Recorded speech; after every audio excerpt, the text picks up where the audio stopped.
दोस्तों, जो काम भारत को करना चाहिए था वो पाकिस्तान कर रहा है। इत्तू सा देश जिसकी ना तो कोई हैसियत है और ना ही कोई बराबरी है भारत के सामने, उसकी इतनी हिमाकत दोस्तों कि वो दुनिया में इस वक्त सबसे बड़ा खतरा है।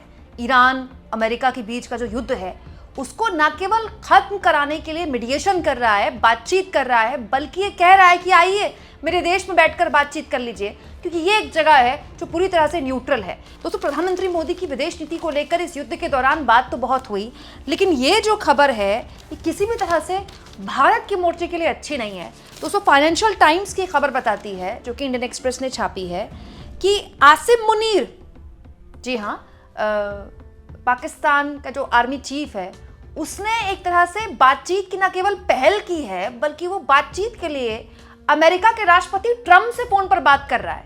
दोस्तों, भारत के लिए ये खबर क्यों बड़ा झटका है और ईरान ने क्यों भारत पर ना भरोसा करके पाकिस्तान पर भरोसा किया है, सब कुछ मैं आपको तफसील से बताती हूँ। इस खबर में क्या लिखा है दोस्तों? इस खबर में लिखा है कि पाकिस्तान ने अपने आप को लीड मीडिएटर के तौर पर, एक बड़े मध्यस्थ के तौर पर प्रेजेंट किया है इस पूरे मामले में, ताकि वो यूएस, इजराइल और ईरान के बीच जो गतिरोध है उसको खत्म किया जा सके। और पाकिस्तान का जो आर्मी चीफ है, फील्ड मार्शल आसिम मुनीर, दोस्तों उसने बात की है ट्रंप से। इसमें लिखा हुआ है, देखो, फाइनेंशियल टाइम्स की खबर के मुताबिक। और तो और दोस्तों, पाकिस्तान ये भी पिच कर रहा है कि अगर किसी पक्ष को कोई आपत्ति ना हो तो इस्लामाबाद में बात कर लीजिए आप।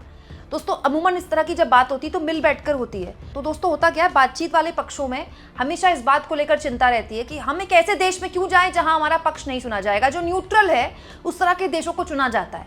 पाकिस्तान कह रहा है कि इस्लामाबाद आ जाइए, इस्लामाबाद में आप बात कर लीजिए। दोस्तों, और तो और इसमें लिखा है, पाकिस्तान के प्रधानमंत्री शहबाज शरीफ ने ईरान के प्रेसिडेंट से बात भी की है। और इस बीच केवल पाकिस्तान नहीं है, तुर्की है जिसने ऑपरेशन सिंदूर में पाकिस्तान का साथ दिया था भारत के खिलाफ, वो भी इस मध्यस्थता में रोल अख्तियार कर रहा है। इजिप्ट भी रोल अख्तियार कर रहा है और वो काम कर रहा है यूएस और ईरान के बीच में एक ब्रिज बनने का, एक पुल बनने का। दोस्तों, यहाँ पर कुछ और लोगों का भी जिक्र किया गया है। लिखा है कि ऑफिशियल ने कहा कि यूएस के स्पेशल ऑनवॉय है मिडिल ईस्ट में, मतलब खाड़ी के मुल्कों में यूएस के जो स्पेशल एनवॉय हैं स्टीव विटकॉफ, उनकी और ईरान के फॉरेन मिनिस्टर की बातचीत भी हुई है। मतलब बातचीत पर्दे के पीछे चल रही है। इसके अलावा भी कई लोगों की बातचीत हुई है जो पाकिस्तान से जुड़े हुए हैं, अमेरिका से जुड़े हुए लोगों की बात। तो बड़ा सवाल ये है दोस्तों कि ये पाकिस्तान ने कैसे कर लिया, तब जब सब जानते हैं कि ये ट्रंप रिजीम जो है पाकिस्तान को लेकर बड़ी वेलकमिंग रही है। आसिम मुनीर को ट्रंप व्हाइट हाउस में बिरयानी खिला चुके हैं और बाकायदा जब बिरयानी खिलाने के लिए बुलाया था तो मोदी को भी कहा था आप भी आ जाइए। मोदी नहीं गए, मोदी ने साफ मना कर दिया, तब मोदी कनाडा गए हुए थे। और उसके अलावा भी दोस्तों, पाकिस्तान के साथ अमेरिका ने बड़े रिश्ते सुधारने की जोर आजमाइश की है जब से आसिम मुनीर वहां पर आए हैं। फिर भी पाकिस्तान अपने आप को अग्रणी मीडिएटर के तौर पर दिखा रहा है। कैसे? जबकि साफ दिख रहा है कि वो अमेरिका की तरफ बड़ा झुका हुआ है और अमेरिका भी उसको लेकर काफी पहले से काफी ज्यादा उसके रुख बदले हुए हैं। और अगर ऐसा है दोस्तों, तो फिर तो भारत के संबंध भी बहुत अच्छे हैं अमेरिका से, और भारत के तो ईरान से भी बहुत अच्छे संबंध हैं, भारत के इजराइल से भी बहुत अच्छे संबंध हैं। तो भारत क्यों ये काम नहीं कर पा रहा है? विश्व गुरु लेवल के 56 इंची हमारे नेता जो एक फोन से वॉर रुकवा देते हैं, उनकी तरफ से ये प्रयास क्यों नहीं हो पा रहे हैं? ट्रंप से अब तक मोदी ने बात क्यों नहीं की है? ये अपने आप में महत्वपूर्ण है ना। जब आसिम मुनीर ट्रंप से बात कर सकते हैं तो इसकी बहुत सी वजह है दोस्तों। पिछले कई वक्त से इजराइल कोई भी बड़ा राष्ट्रीय अध्यक्ष नहीं जा रहा था। उसने जो गाजा में किया था उसकी वजह से। सब जानते थे ईरान पर युद्ध होना है, आज नहीं तो कल, कल नहीं तो परसों, मतलब काउंटडाउन चल रहा था। जब पीएम जा रहे थे इजराइल, तब भी ये माना जा रहा था कि पीएम के आने के बाद वॉर शुरू हो जाएगी। उसके बावजूद भी मोदी वहां गए, मतलब मोदी एक क्लियर स्टैंड ले रहे थे कि भाई हम जो है इजराइल के साथ हैं।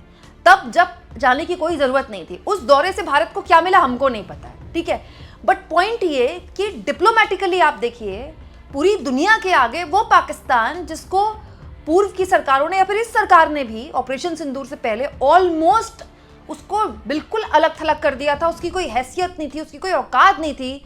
फिर अचानक से आप देखिए उसने किस तरह से अपनी पोजिशनिंग अपनी चेंज की कि वो पाकिस्तान जो अमेरिका का भी बड़ा खास बना हुआ है, सब जानते हैं कि वो पाकिस्तान अचानक से मीडिएटर बन रहा है और ईरान को इसमें दिक्कत नहीं है। तो बड़ा सवाल ये दोस्तों कि इस ग्लोबल गेम से मोदी बाहर कैसे हो गए?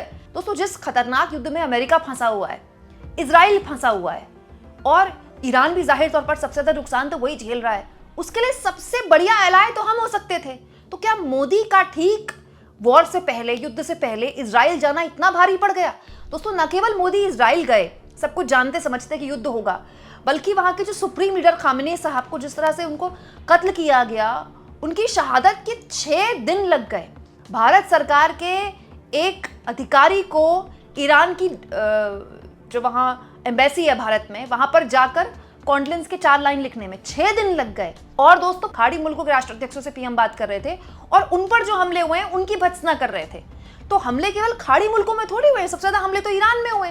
ईरान के हमलों को उनकी भत्सना करने में मोदी ने कितना वक्त लगा दिया। जब दूसरी बार ईरान के प्रेसिडेंट से बात हुई तब पीएम ने उसके बारे में जिक्र किया, तब जबकि भारत को उसके नुकसान भुगतने शुरू हो गए थे।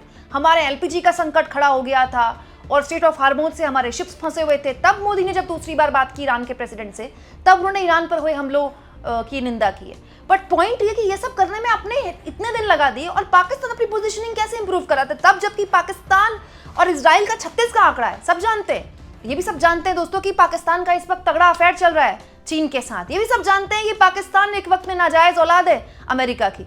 सबको पता है कि पाकिस्तान की क्या पोजीशनिंग है। उसके बावजूद भी खामेनी साहब की जब हत्या हुई तो पाकिस्तान ने इसका विरोध किया।